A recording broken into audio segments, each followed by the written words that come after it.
السلام علیکم ورحمۃ اللہ وبرکاتہ۔ الحمدللہ رب العالمین والعاقبۃ للمتقین، الصلاۃ والسلام علیک یا سید الانبیاء والمرسلین، اما بعد فاعوذ باللہ من الشیطان الرجیم ببرکۃ بسم اللہ الرحمن الرحیم۔ ان اللہ ملائکتہ یصلون علی النبی یا ایھا الذین آمنوا صلوا علیہ وسلموا تسلیما۔ اللہم صلی علی سیدنا شفیعنا مولانا محمد بارک وسلم، صلوا علیہ صلاۃ و سلام علیک یا رسول اللہ صلی اللہ تعالی علیہ وسلم۔ وہ جس کے ذکر پر داؤد نے نغمہ سرائی کی، وہ جس کے ذکر پر داؤد نے نغمہ سرائی کی، وہ جس کے نام پہ شاہ سلیمان نے گدائی کی، دل یحییٰ میں رہ گئے ارماں جس کے زیارت کے، دل یحییٰ میں رہ گئے ارماں جس کے زیارت کے، لب عیسیٰ پہ آئے واعظ جس کے شان رحمت کے، جو بن کے روشنی پھر دیدہ یعقوب میں آیا، جو بن کے روشنی پھر دیدہ یعقوب میں آیا، جسے یوسف نے اپنے حسن کے نئے رنگ میں پایا۔ خدا کا نور ہے جن کا کبھی سایہ نہیں پایا، خدا کا نور ہے جن کا کبھی سایہ نہیں پایا، مکھی نے جن کے جسم پر کبھی ٹھکانہ نہیں پایا۔ اور بہت ہی قیمتی یہ شعر کہ وہ حضور ہر عالم کی رحمت ہے، جہاں چاہتے وہیں جاتے۔ وہ حضور ہر عالم کی رحمت ہیں، جہاں چاہتے وہیں جاتے۔ کرم ہے ان کا انہیں یہ عالم پسند آیا، انہیں ہم پسند آئے۔ کرم ہے ان کا انہیں یہ عالم پسند آیا، انہیں ہم پسند آئے۔ جناب، آج اس پرفتن وقت میں، پرفتن ماحول میں، ہر انسان جب کہ اپنے آپ کو کہتا ہے کہ میں حق پر ہوں اور میری جماعت حق پر ہے، تو کیوں نہ اس حق کا ثبوت ہم قرآن پاک سے لیں کہ کون حق پر ہے اور کون حق پر نہیں ہے۔ اس کا ثبوت کیوں نہ ہم قرآن پاک سے لیں، اور قرآن پاک میں ہم سلسلہ وار شروع کرتے ہیں ان آیتوں سے کہ جس میں اللہ تبارک و تعالیٰ کی عبادت کا ذکر اور خدا کا ذکر کے بعد اس کے محبوبوں کا ذکر، اس کے محبوب کا ذکر، اور اس کے علاوہ جو نبی کو مانتے ہیں نہیں مانتے ہیں، جو نبی سے محبت کرتے ہیں یا نہیں کرتے ہیں، ان کے بارے میں تمام باتیں بتانے کی کوشش کروں گا۔ اللہ مجھے بتانے کی اور آپ کو سمجھ کی اور سمجھنے کی توفیق عطا فرمائے۔ سب سے پہلے اگر ہم یہ سوال کریں کہ یہ دنیا اللہ تبارک و تعالیٰ نے بنائی ہے، اور بے شک اس کائنات کی تخلیق اللہ تبارک و تعالیٰ نے کی، اور اس میں بھی بہت ساری آیتیں ہیں، کئی ایک آیتیں نازل ہوئی ہیں۔ تو اگر ہم سوال کریں کہ اللہ کون ہے، تو اللہ کون ہے، اے قرآن تو بتا کہ اللہ کون ہے، تو قرآن کا جواب ملتا ہے اِنَّ إِلَٰهُكُمْ لَوَاحِدٌ، بے شک تمہارا معبود ضرور ایک ہے، یہ قرآن کہتا ہے۔ اور پھر فرمایا بے شک ہمارا معبود تو ایک ہے، اور اس کے علاوہ رب السماوات والارض، بے شک تمہارا معبود ایک ہے اور آسمانوں اور زمین کا ایک ہی معبود ہے جس کی ہم عبادت کرتے ہیں۔ قرآن کہتا ہے رب السماوات والارض، آسمانوں اور زمین کا، وما بینہما، اور جو کچھ ان کے درمیان ہے، ورب المشارق، سب کا رب ہے اور مشرقوں کا مالک بھی ہے۔ کون؟ اللہ تبارک و تعالیٰ۔ اور اس کے علاوہ یہ آیتیں اللہ تبارک و تعالیٰ کی شان بتاتی ہے۔ اب جبکہ اس وقت میں ہزاروں کروڑوں معبودوں کی عبادت ہوتی ہے، لوگوں نے معبود بنا لیے ہیں، ان کی عبادتیں ہوتی ہے، تو اس وقت میں قرآن سے اگر پوچھے قرآن یہ بتا کہ کس کی عبادت کرنی ہے، تو اللہ کا قرآن کہتا ہے قُلْ هُوَ اللَّهُ أَحَدٌ، اے محبوب آپ فرما دو وہ اللہ ایک ہے اور وہی عبادت کے لائق ہے۔ تو قرآن نے ہمیں بتا دیا کہ اللہ کون ہے، اللہ ایک ہے، وہی عبادت کے لائق ہے۔ اِنَّ إِلَٰهُكُمْ لَوَاحِدٌ، بے شک تمہارا معبود ضرور ایک ہے۔ کون ہے معبود؟ رب السماوات والارض وما بینہما ورب المشارق، آسمانوں اور زمین کا اور جو کچھ ان کے درمیان ہے سب کا رب ہے اور مشرقوں کا مالک ہے۔ اب اگر ہم سوال کریں، اے اللہ ہم تجھے مانتے ہیں کہ تو ایک ہے اور کوئی تیرا شریک نہیں، اب ہمارے لیے کیا حکم ہے؟ جب ہم نے اللہ کو ایک مان لیا، عبادت کے لائق مان لیا، تو اب یہ سوال بنتا ہے نا کہ اے اللہ ہم تجھے مانتے ہیں کہ تو ایک ہے اور کوئی تیرا شریک نہیں، اب ہمارے لیے کیا حکم ہے؟ تو سورہ تغابن میں اللہ تبارک و تعالیٰ ارشاد فرماتا ہے، سورہ تغابن آیت نمبر 8، فآمنوا باللہ ورسولہ والنور الذی انزلنا واللہ بما تعملون خبیر۔ کیا حکم ہے؟ تو ایمان لاؤ اللہ اور اس کے رسول اور اس نور پر جو ہم نے اتارا، واللہ بما تعملون خبیر، اور اللہ تمہارے کاموں سے خوب خبردار ہے۔ اللہ کو ایک مان لیا، اب اللہ سے یہ بھی پوچھ لیا کہ ہم تجھے ایک مانتے ہیں، تیرا کوئی شریک نہیں، اب ہمارے لیے کیا حکم ہے؟ حکم کیا ہے اللہ تبارک و تعالیٰ کا کہ تو ایمان لاؤ اللہ اور اس کے رسول پر اور اس نور پر جو ہم نے اتارا۔ یہ اللہ کا حکم ہے کہ جو وہ نور ہم نے اتارا ہے اس پر ایمان لاؤ، میرے رسولوں پر ایمان لاؤ، مجھ پر ایمان لاؤ۔ واللہ بما تعملون خبیر، اور اللہ تمہارے کاموں سے خوب خبردار ہے۔ جو بھی کچھ ہم کرتے ہیں اللہ تبارک و تعالیٰ ہمارے سارے کاموں سے آگاہ ہے، باخبر ہے۔ اب یا اللہ کم و بیش 1,24,000 انبیاء کرام تشریف لائے، کس پر ایمان لائے؟ آدم سے لے کر عیسیٰ تک تمام انبیاء کرام تشریف لائے، اور آخر میں ہمارے نبی پاک صاحب لولاک جناب احمد مجتبیٰ پیارے مصطفیٰ جناب محمد رسول اللہ صلی اللہ تعالیٰ علیہ وسلم تشریف لائے۔ تو قرآن یہ بھی بتا دے کہ 1,24,000 کم و بیش انبیاء کرام تشریف لائے، ہمیں کس پر ایمان لانا ہے؟ تو قرآن کہتا ہے، سورہ العمران آیت نمبر 31 ہے، اللہ فرماتا ہے، قل ان کنتم تحبون اللہ فاتبعونی یحببکم اللہ ویغفر لکم ذنوبکم واللہ غفور رحیم۔ قل اے محبوب، اے حبیب، آپ فرما دو، کیا؟ ان کنتم تحبون اللہ، کہ اے لوگو اگر تم اللہ سے محبت کرتے ہو، فاتبعونی، تو میرے محبوب کی، سرکار دو جہاں صلی اللہ تعالیٰ علیہ وسلم کی، میرے رحمت للعالمین کی اتباع کرو۔ کون فرما رہا ہے؟ قرآن فرما رہا ہے۔ کیا حکم دیا ہمیں؟ فاتبعونی، میرے محبوب کے فرما بردار ہو جاؤ، میرے محبوب کی اتباع کرو، میرے محبوب صلی اللہ تعالیٰ علیہ وسلم پر ایمان لے آؤ۔ تو ہم ایمان لے آئیں گے تو فائدہ کیا ہوگا؟ یحببکم اللہ، اللہ تم سے محبت فرمائے گا، ویغفر لکم ذنوبکم واللہ غفور رحیم، اور اللہ تمہارے گناہ بخش دے گا، اور اللہ بخشنے والا مہربان ہے۔ اللہ کب بخشے گا؟ اللہ اس وقت ہمیں بخشے گا جب ہم اس کے محبوب کی اتباع کریں گے، اس کے محبوب کی تابعداری کریں گے، اس کے محبوب کے نقش قدم پر چلیں گے، تو اللہ تبارک و تعالی ہمارے گناہوں کو معاف بھی فرما دے گا اور اللہ ہم سے محبت بھی فرمائے گا۔ تو پتہ چلا اس وقت میں اگرچہ اللہ کو راضی کرنا ہے تو ہمیں محبوب دو جہاں صلی اللہ تعالی علیہ وسلم کی اتباع کرنی ہی ہوگی۔ اب اگر کوئی کہے کہ میں نہیں مانتا، میں نہیں کرتا، تو اس کا ٹھکانہ جہنم ہے۔ اب آئیے اور آگے پھر کیا فرمایا؟ یہ قرآن تھوڑا اور وضاحت سے بہتر ہوتا اگر سمجھا دیا جاتا، تو اللہ کا قرآن کہتا ہے، قل اطیعوا اللہ والرسول۔ اگر تمہارے ذہن میں، تمہارے دماغوں میں تمام مسئلے مسائل نہیں سما رہے تو بس اتنی بات ذہن میں ڈال لو، اتنی بات سمجھ لو کہ قل اطیعوا اللہ والرسول، اے محبوب آپ فرما دو کہ اللہ اور رسول کے فرما برداری کرو۔ اللہ کی فرما برداری کرنا ہے، اس کے رسول کی فرما برداری کرنا ہے، بس۔ اب فرما برداری میں کیا کیا آتا ہے یہ بتانے کے لیے آپ کے پاس علماء کرام ہیں، آپ کے پاس قرآن ہے، آپ کے پاس حدیثیں ہیں۔ اگر آپ کے پاس علم ہے تو آپ قرآن پڑھو، حدیثوں کو پڑھو۔ اگر آپ کے پاس علم نہیں ہے، اگر قرآن کا علم حاصل نہیں کیا، حدیثوں کا علم نہیں حاصل کیا، تو علماء کی صحبت اختیار کریں، علماء کے ساتھ بیٹھیں، علماء سے سوال کریں، علماء سے جانیں، علماء سے سیکھیں کہ آخر اللہ نے جو قرآن میں فرمایا فاتبعونی کو میرے محبوب کی اتباع کرو، تو اتباع کیسے کریں گے؟ یہ علماء کرام کی ذمہ داری، اور آپ کو وہ سمجھائیں گے۔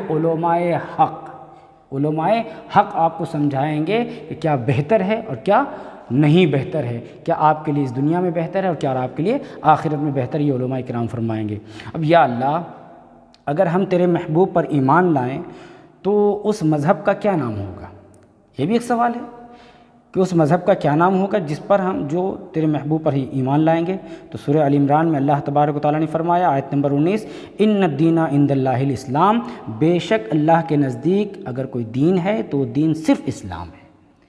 اللہ کا قرآن صاف فرما دیتا ہے کہ اب میرے محبوب پر جب تم نے کلمہ پڑھ لیا، میرے محبوب پر ایمان لے آئے، تو میرے محبوب کا جو دین ہے وہ دین اسلام ہے، دوسرا کوئی دین نہیں ہے، دوسرا کوئی مذہب نہیں ہے۔ اگر اللہ کے نزدیک کوئی دین ہے تو وہ دین اسلام ہے۔ یہ بات ہمیں اور آپ کو اپنے ذہن میں پختہ طور پر بسا لینی ہے اور سمجھ لینا ہے۔ اب ایک سوال اور کہ یا اللہ جو تیرے نبی کا کلمہ پڑھے، بہت دھیان سے سنیں کہ قرآن ہم مغالطے میں آ جاتے ہیں، غلط فہمیوں میں آ جاتے ہیں۔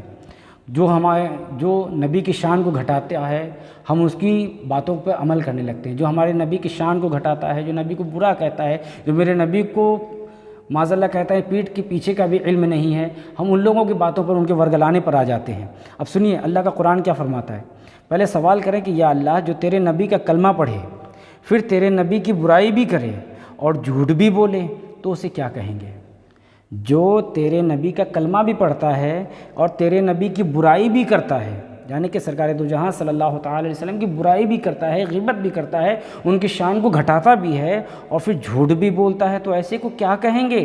تو اللہ تبارک و تعالیٰ سورہ منافقون میں فرماتا ہے، اذا جاءک المنافقون قالوا نشہد انک لرسول اللہ واللہ یعلم انک لرسولہ واللہ یشہد ان المنافقین لکاذبون۔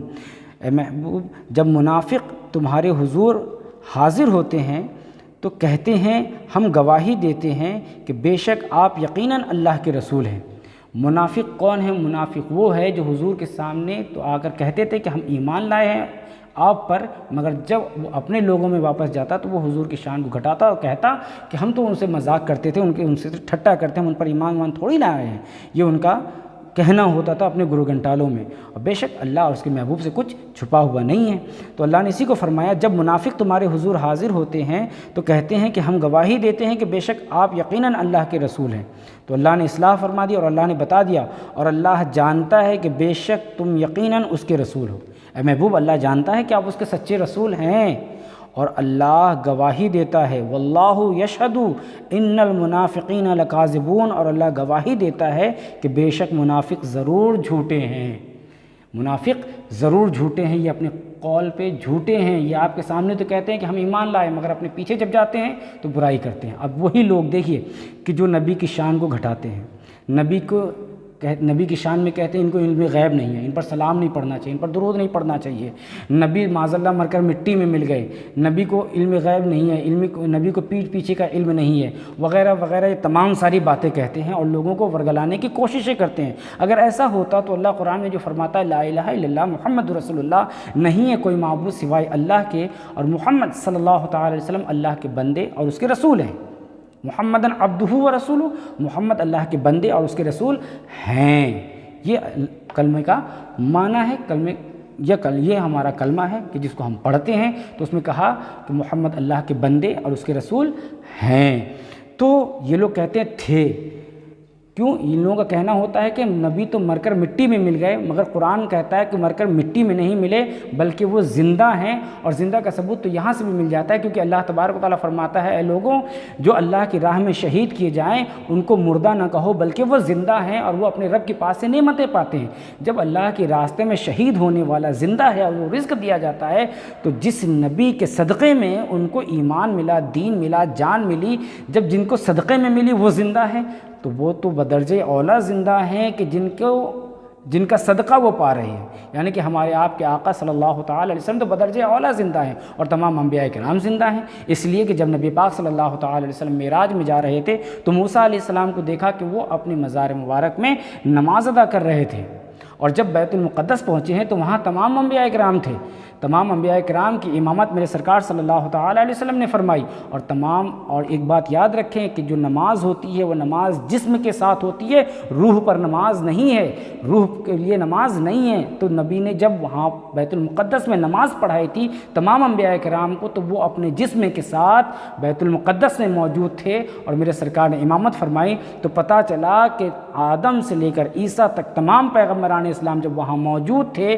وہ اپنے جسم کے ساتھ موجود تھے، سب نے وہاں نمازیں ادا کی اور میرے نبی کی آمد کا وہ انتظار بھی کرتے رہے۔ تو پتہ یہ چلا کہ جس نبی کے صدقے میں ان تمام انبیاء کرام کو نبوت ملی ہے، تو جب یہ انبیاء کرام زندہ ہیں تو میرے نبی تو بدرجہ اولا زندہ ہیں۔ اب جو یہ کہے کہ نبی تو نعوذ باللہ مر کر مٹی میں مل گئے، تو سمجھ لینا پھر وہ مومنین میں سے نہیں، مسلمین میں سے نہیں، یہ پھر ان لوگوں میں سے ہے جو کفار و مشرکین میں سے ہے۔ اب آگے بڑھیں اور پھر پوچھیں، پر یا اللہ لوگ باتیں تو اچھی بتاتے ہیں اور پیار سے بتاتے ہیں اور دل سن کر ان کی باتوں کو خوش ہوتا ہے، بہت اچھے سے وہ سمجھاتے ہیں، اللہ کی باتیں، اس کے رسول کی باتیں بڑے اچھے سے سمجھاتے ہیں، بڑے اچھے سے، بڑے پیار سے سمجھاتے ہیں اور اتنے اچھے سے سمجھاتے ہیں کہ دل بڑا اطمینان ہو جاتا ہے۔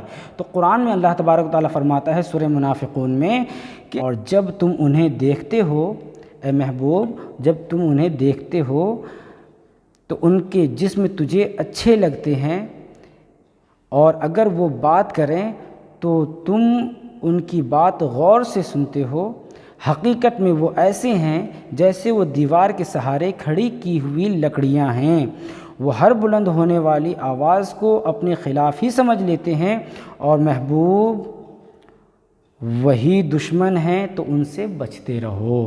کون لوگ؟ یہی منافق، اے محبوب یہی منافق دشمن ہیں، ان منافقوں سے بچتے رہو۔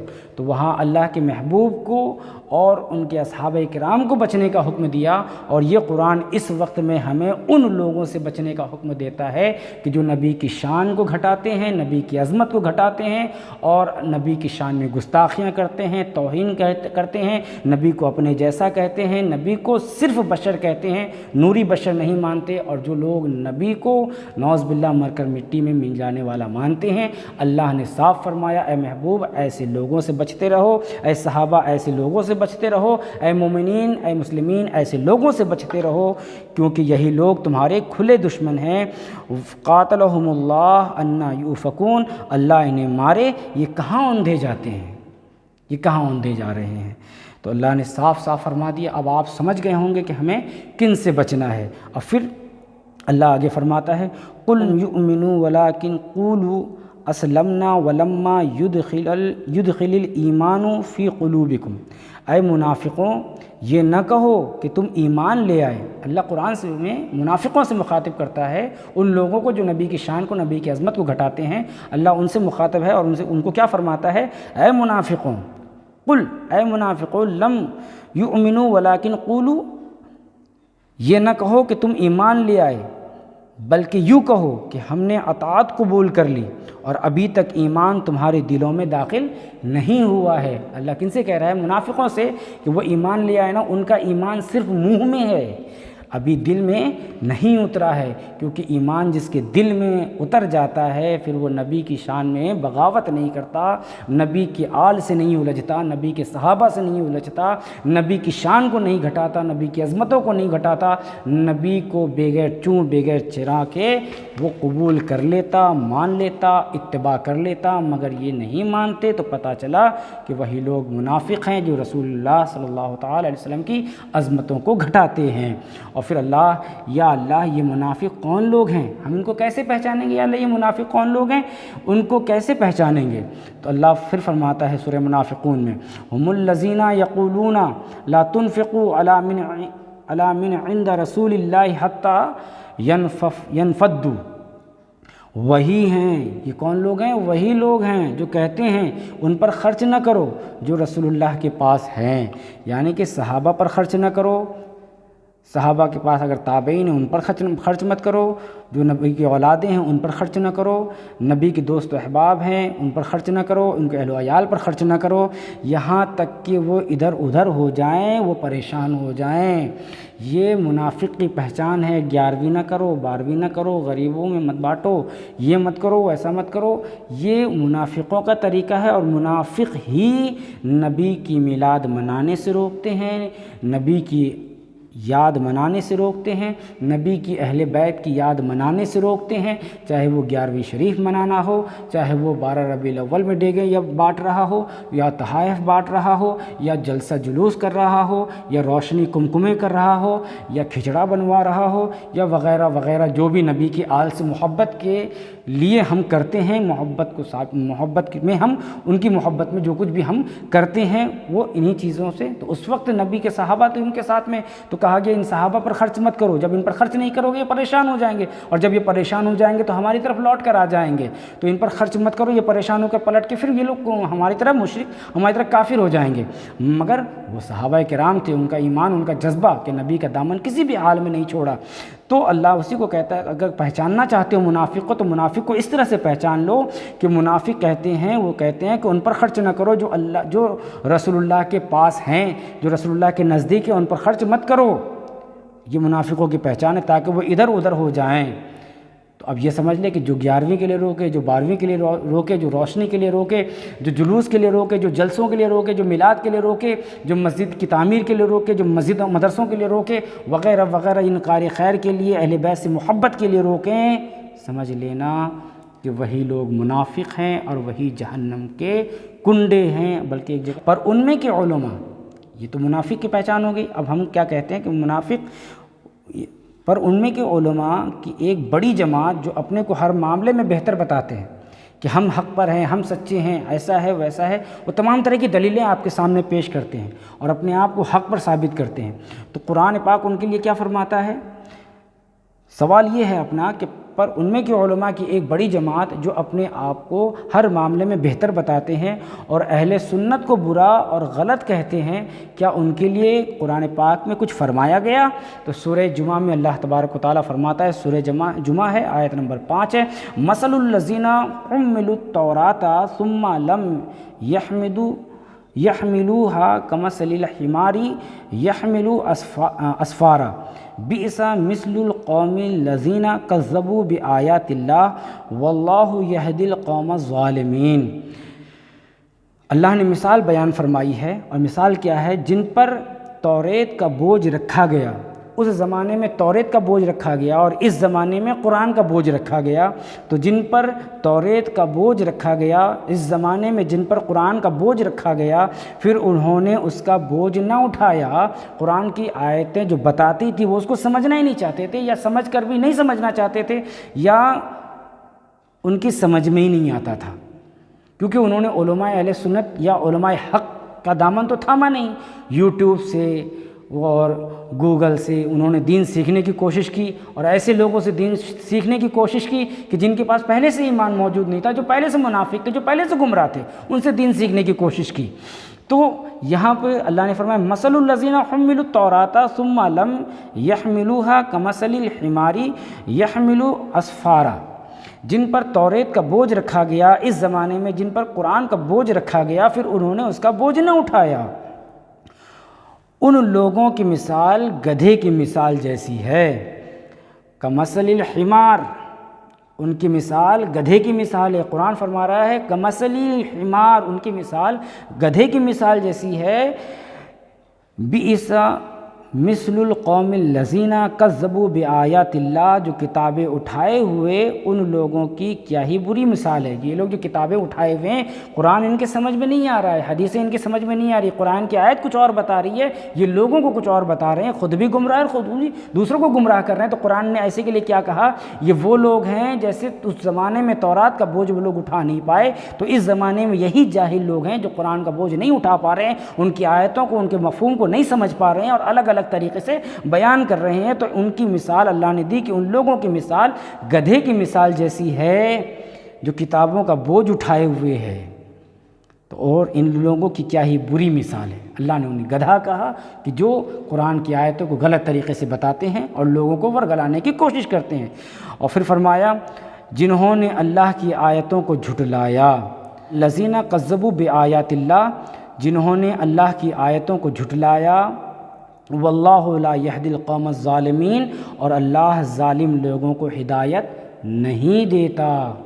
تو یہ لوگ جاہل ہیں، گمراہ ہیں، بددین ہیں، بد مذہب ہیں، اس لیے اللہ نے انہیں گمراہ کر دیا ہے، اس لیے کہ نبی کی شان میں ان لوگوں نے اتنی گستاخیاں کی ہے کہ اب اللہ ان کے دلوں کو ہدایت سے ہی خالی کر دیا ہے۔ تو گویا اے لوگوں، یہ قرآن کی آیتیں میں آپ کو بتا رہا ہوں تاکہ آپ اپنا ذہن کھول کر سمجھ لیں کہ اللہ کا مقصد کیا ہے، اللہ چاہتا کیا ہے۔ اللہ نے شروع سے فرمایا میرے محبوب کی اتباع کرو، میرے محبوب کے نقش قدم پر چلو، منافقوں سے بچو جو میرے نبی کی شان کو گھٹائے، ان لوگوں سے بچو، اور جو میرے نبی کی عظمتوں کو بڑھاتا ہے، نبی کی جو قرآن کو بہتر بتاتا ہے، اچھا بتاتا ہے، اچھے سے بتاتا ہے اور تمہاری سمجھ میں آتا ہے، تو ایسے لوگوں سے جڑو اور ان کے دامن کو پکڑو۔ اور جو لوگ تمہیں گمراہ کرتے ہیں، قرآن کی آیتوں کو غلط طریقے سے بتاتے ہیں، تو وہی لوگ ظالم ہیں، وہی لوگ جاہل ہیں، وہ لوگ ایسے ہیں جیسے ان کے اوپر وہ ایسے گدھے ہیں جن پر کتابوں کا بوجھ رکھا گیا ہے، اور اللہ ایسے ظالموں کو ہدایت نہیں دیتا۔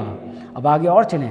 یا اللہ ان باتوں کو سننے کے بعد بھی اگر توبہ نہ کرے، قرآنی آیات کو نہ مانے تو کیا کرے؟ اتنی دلیلیں میں نے بتائی، اتنی قرآن کی آیتیں بتائی، اور اتنی قرآن کی آیتوں کو بتانے کے بعد بھی، سمجھانے کے بعد بھی اب جو لوگ ایمان نہیں رکھتے یا ایمان نہیں لاتے، تو یا اللہ پھر ان کے ساتھ میں کیا کرنا چاہیے؟ تو اللہ فرماتا ہے سورۃ المعارج میں آیت نمبر 42، فَذَرْهُمْ يَخُوضُوا وَيَلْعَبُوا حَتَّى يُلَاقُوا يَوْمَهُمُ الَّذِي يُوعَدُونَ، تو انہیں اپنی بیہودگیوں میں پڑے اور کھیلتے ہوئے چھوڑ دو۔ پھر ان منافقوں کو مت سمجھاؤ، ایسے جاہلوں کو مت سمجھاؤ، ایسے گمراہوں کو مت سمجھاؤ، ان کو چھوڑ دو، ان کی بیہودگیوں میں پڑے ہوئے اور کھیلتے ہوئے، یہاں تک کہ اپنے اس دن سے ملیں جن کا انہیں وعدہ دیا جاتا ہے، جن کا وعدہ قرآن نے دیا کہ قیامت قائم ہوگی، قیامت کا پھر وہ انتظار کرے، اور وہ لوگ آگے قیامت کے دن ملیں، پھر اس کے بعد یہ ساری باتیں ظاہر ہو جائیں گی کہ کیا سچ تھا، کیا جھوٹ تھا۔ اللہ تبارک و تعالیٰ نے فرمایا وہ حق تھا، اور جو ان لوگوں نے جس طریقے کو مانا وہ غلط تھا، ان کی سمجھ میں آ جائے۔ اور پھر سورہ احزاب میں اللہ تبارک و تعالیٰ آیت نمبر 66 میں ارشاد فرماتا ہے، یوم تقلب وجوہہم فی النار یقولون یا لیتنا اطعنا اللہ واطعنا الرسول، جس دن ان کے چہرے آگ میں بار بار الٹے جائیں گے۔ وہ لوگ آنے دو، ان کو ان کی بیہودگیوں میں چھوڑ دو، ان کی برے حرکتوں پر انہیں چھوڑ دو، یہاں تک کہ وہ اپنے اس دن سے ملیں انہیں وعدہ دیا جاتا ہے۔ یوم تقلب وجوہہم فی النار یقولون، جس دن ان کے چہرے آگ میں بار بار الٹے جائیں گے، تو وہ کہتے ہوں گے، کون لوگ؟ وہی منافق لوگ، وہی گمراہ لوگ، وہی بددین لوگ، یہی ورگلانے والے لوگ، نبی کی شان کو گھٹانے والے لوگ کہتے ہوں گے، یا لیتنا اطعنا اللہ واطعنا الرسول، ہائے اے کاش ہم نے اللہ کا حکم مانا ہوتا اور رسول کا حکم مانا ہوتا۔ فاتبعونی، میرے محبوب کی اتباع کرو۔ تو دنیا میں وقت ہے، جب تک سانسیں چل رہی ہے تب تک موقع ہے، قرآن کی ان آیتوں پر بھی اگر ہم سننے کے بعد بھی اس پر ایمان نہ لا سکے، اپنے ایمان کو درست نہ کر سکے، تو اپنا ٹھکانہ جہنم میں آپ یقینی جان لیں، یقینی سمجھ لیں کہ ہم کس راستے پر جا رہے ہیں۔ شاعر کہتا ہے، وقت پر کافی ہے ایک قطرہ بھی آب خوش ہنگام کا، جل گیا کھیت برسا می تو پھر کس کام کا۔ جب تک زندگی ہے توبہ کر لیں گے تو اللہ قبول فرمائے گا، مرنے کے بعد جب چہرے جل رہے ہوں گے، جھلس رہے ہوں گے، کانٹے دار کھانا دیا جائے گا، مواد اور پینے کو دیا جائے گا، جب کھال جلے گی دوبارہ دیا جائے گا، جس طرح ان چیزوں کو ہم پلٹ کر پکاتے ہیں، چاہے وہ گوشت ہو، کباب ہو، یا اس کے علاوہ وہ چیزیں جس کو پلٹ کر بنائی جاتی ہے، تو اللہ اسی دن، اس قیامت کے دن انہیں جہنم میں، ان کو جب جہنم دیا جائے گا، جہنم میں ان کے چہروں کو بار بار پلٹ کر عذاب دیا جائے گا، کھال جل جائے گی، اللہ دوبارہ پھر انہیں نیا کھال دے گا، اور اسی طرح ہمیشہ ہوتا رہے گا، اور ان کو اسی طرح عذاب دیا جائے گا۔ تو کہیں گے اے کاش ہم نے اللہ کا حکم مانا ہوتا اور رسول کا حکم مانا ہوتا۔ وقالو، اور اس کے بعد کیا کہیں گے؟ وقالو ربنا انا اطعنا سادتنا وکبراءنا فاضلونا السبیلا، اور کہیں گے کون لوگ؟ وہی منافق لوگ، وہی لوگ جو ان گدھوں کی باتوں پر عمل کر کے نبی کی سے بغاوت کر بیٹھے، نبی کو برا کہہ بیٹھے، نبی کو غلط کہہ بیٹھے، نبی کی شان میں گستاخیاں کر بیٹھے، وہ لوگ جب ان پر عذاب دیا جائے گا تو کیا کہیں گے؟ ہم کاش کہ ہم نے دنیا میں اللہ اور اس کے رسول کا حکم مانا ہوتا، اور پھر اس کے بعد کیا کہیں گے؟ وقالو ربنا انا اطعنا سادتنا وکبراءنا فاضلونا سبیلا، اور کہیں گے اے ہمارے رب، ہم سرداروں اور اپنے بڑوں کے کہنے پر چلے تو انہوں نے ہمیں راہ سے بھٹکا دیا۔ یہ اللہ سے کہیں گے کہ وہ لوگ، ان لوگوں نے ہمیں راہ سے بھٹکا دیا، ہم ان کے بھٹکاوے میں آ گئے، ان کے بہکاوے میں آ گئے، ان کے کہنے پر آ گئے، اور ہم نے رسول سے بغاوت کر لیا۔ تو پھر کیا اس کے بعد کیا دعا کریں گے پھر اللہ سے؟ ربنا آتہم ضعفین من العذاب والعنہم لعنا کبیرا، اے ہمارے رب انہیں دوگنا عذاب دے اور ان پر بڑی لعنت کر۔ وہی لوگ، ان کے چیلے چپاٹے کہیں گے مولا ان کو دونا عذاب دے، انہوں نے ہم کو بہکایا، جب تو ہمیں جتنا عذاب دے رہا ہے ان کا دونا عذاب ان گدھوں کو دے، ان عالموں کو دے کہ جن کی باتوں پر ہم آ گئے، اور آنے کے بعد ہم نے تیرے محبوب صلی اللہ تعالی علیہ وسلم کی شان میں گستاخیاں کی، اہل بیت کی شان میں گستاخیاں کی، اور یہ مولا تیری شان میں ہم نے گستاخیاں کی۔ اور سورہ نساء آیت نمبر 56 میں اللہ تبارک و تعالی ارشاد فرماتا ہے، بے شک وہ لوگ جنہوں نے ہماری آیتوں کا انکار کیا، ان قریب ہم ان کو آگ میں داخل کریں گے، جب کبھی ان کی کھالیں خوب جل جائیں گی تو ہم ان کی کھالوں کو دوسری کھالوں سے بدل دیں گے کہ یہ عذاب کا مزہ چکھ لیں، بے شک اللہ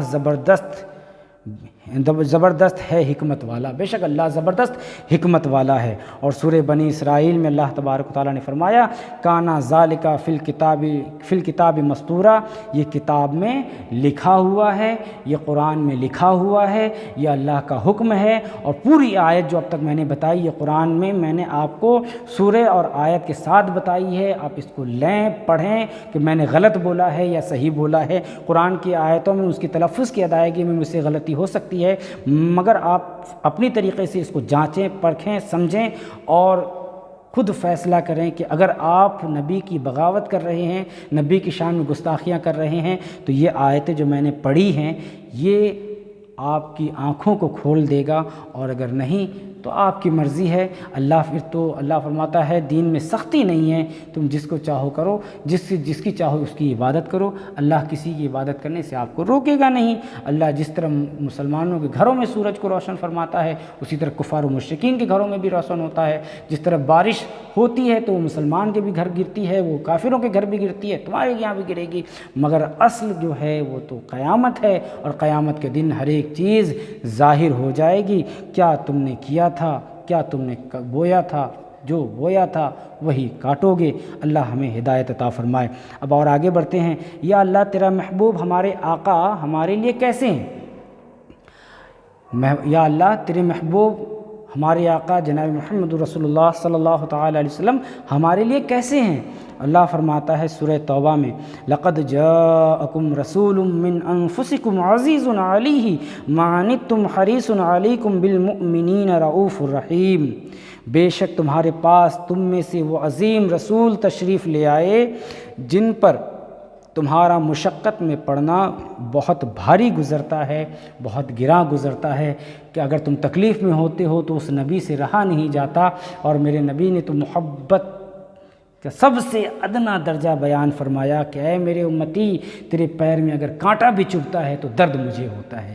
یہ وہ میرا نبی ہے کہ سوچیں کہ میرا نبی، ہمارا نبی، ہم سب کا نبی، ہم سب سے، اپنی امت سے کتنی محبت فرماتا ہے۔ تو اے اللہ تیرا نبی ہمارے لیے کیسا ہے؟ تو اللہ نے فرما دیا کہ بے شک جو میرا محبوب ہے، جو تمہارا نبی ہے، وہ اس کا تمہارا مشقت میں پڑنا انہیں گراں گزرتا ہے، بڑا بھاری گزرتا ہے۔ اور سورہ نساء میں اللہ تبارک و تعالیٰ پھر فرماتا ہے، جو لوگ ایمان لائے اور اچھے کام کیے، ان قریب ہم انہیں ان باغوں میں داخل کریں گے جن کے نیچے نہریں جاری ہیں، وہ ان میں ہمیشہ رہیں گے، ان کے لیے وہاں پاکیزہ بیویاں ہیں، اور ہم انہیں وہاں داخل کریں گے جہاں سایہ ہی سایہ ہوگا۔ یہ ان کے لیے ہوگا جو نبی سے محبت کرتا ہے، نبی کی آل سے محبت کرتا ہے، جو نبی کی سنتوں پر عمل کرتا ہے، جو نبی کے قول و فعل پر عمل کرتا ہے، نبی کے صحابہ سے محبت کرتا ہے، نبی پاک صلی اللہ تعالی تعالی علیہ وسلم کے ساتھ ساتھ اللہ تبارک و تعالی کے احکامات کی بھی فرمانبرداری کرتا ہے، یہ ان کے لیے ہے۔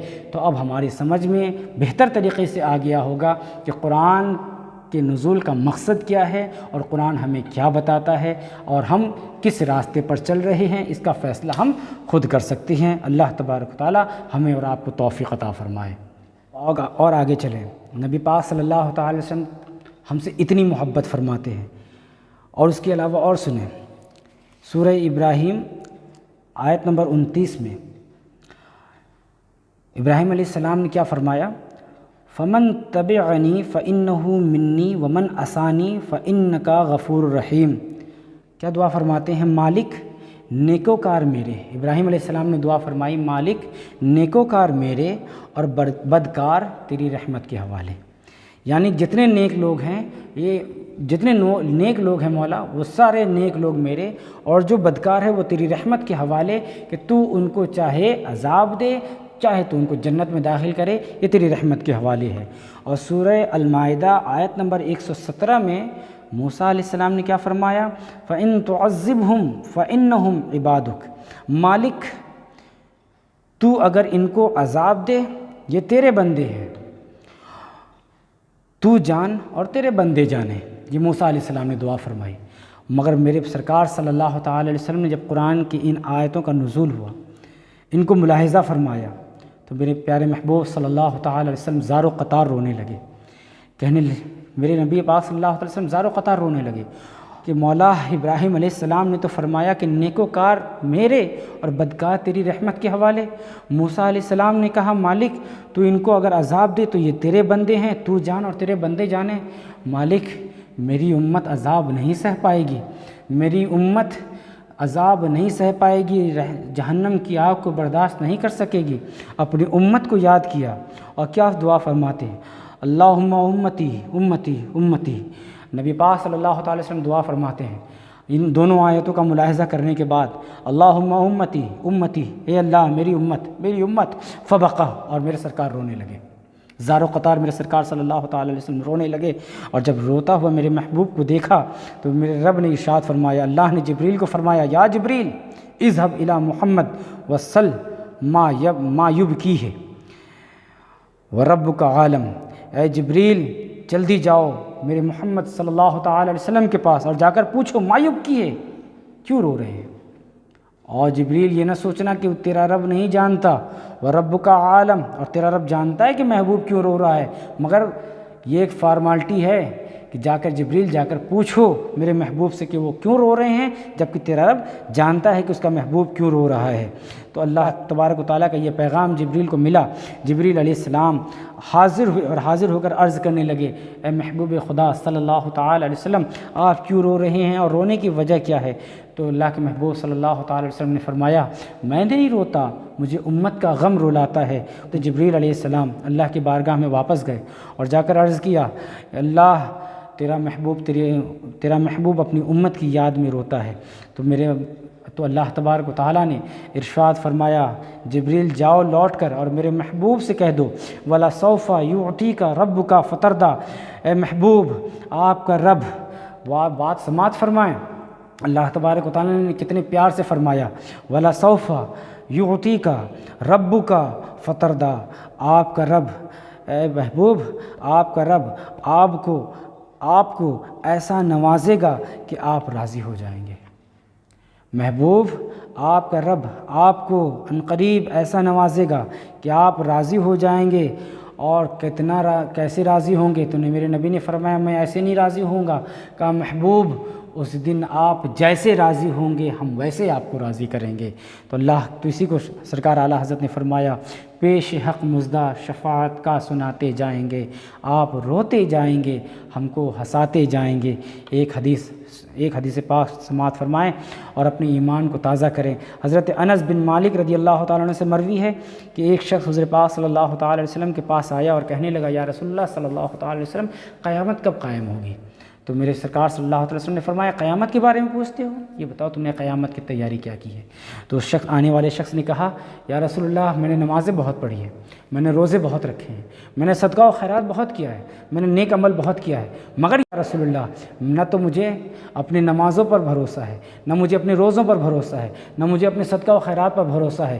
یا رسول اللہ اگر مجھے کسی ذات پر بھروسہ ہے تو اللہ اور اس کے رسول کی ذات پر بھروسہ ہے، کہ اللہ اور اس کے رسول کی ذات پر مجھے بھروسہ ہے کہ اللہ اور اس کے رسول کی ذات ہی میری بخشش کروائے گی، مجھے جنت میں دلوائے گی۔ آقا کریم صلی اللہ تعالی علیہ وسلم نے فرمایا بے شک تو نے جو کہا وہ صحیح کہا۔ تو حضرت انس فرماتے جب میں نے اس بات کو سنا کہ جب اس شخص نے کہا کہ میں تو اللہ اور اس کے رسول کے سہارے پر ہوں، مجھے نماز اور روزہ تو میں بہت پڑھتا ہوں پر مجھے ان پر بھروسہ نہیں، مجھے اللہ اور اس کے رسول پر بھروسہ ہے، تو انس بن مالک کہتے ہیں کہ میں پکار اٹھا یا رسول اللہ میں آپ سے بھی محبت کرتا ہوں، اللہ سے محبت کرتا ہوں، حسن سے بھی محبت کرتا ہوں، حسین سے بھی محبت کرتا ہوں، تیرے صحابہ سے بھی محبت کرتا ہوں، یا رسول اللہ میں سب سے محبت فرماتا ہوں۔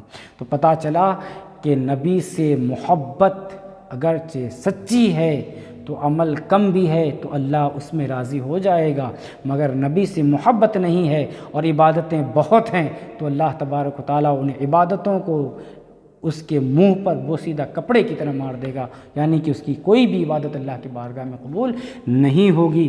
اس لیے عمل کم ہی صحیح مگر پیدر پہ کرنا چاہیے، عبادت کم ہی صحیح مگر مسلسل کرنا چاہیے، اور عبادت کرنے سے پہلے نبی کی سچی محبت ہمارے دلوں میں ہونی چاہیے۔ تو اللہ تبارک و تعالیٰ مجھے آپ کو ہم سب کو نبی سے سچا عشق سچی محبت کی توفیق عطا فرمائے۔ استغفر اللہ رب من کل ذنب و اتوب الیہ۔ السلام علیکم ورحمۃ اللہ وبرکاتہ۔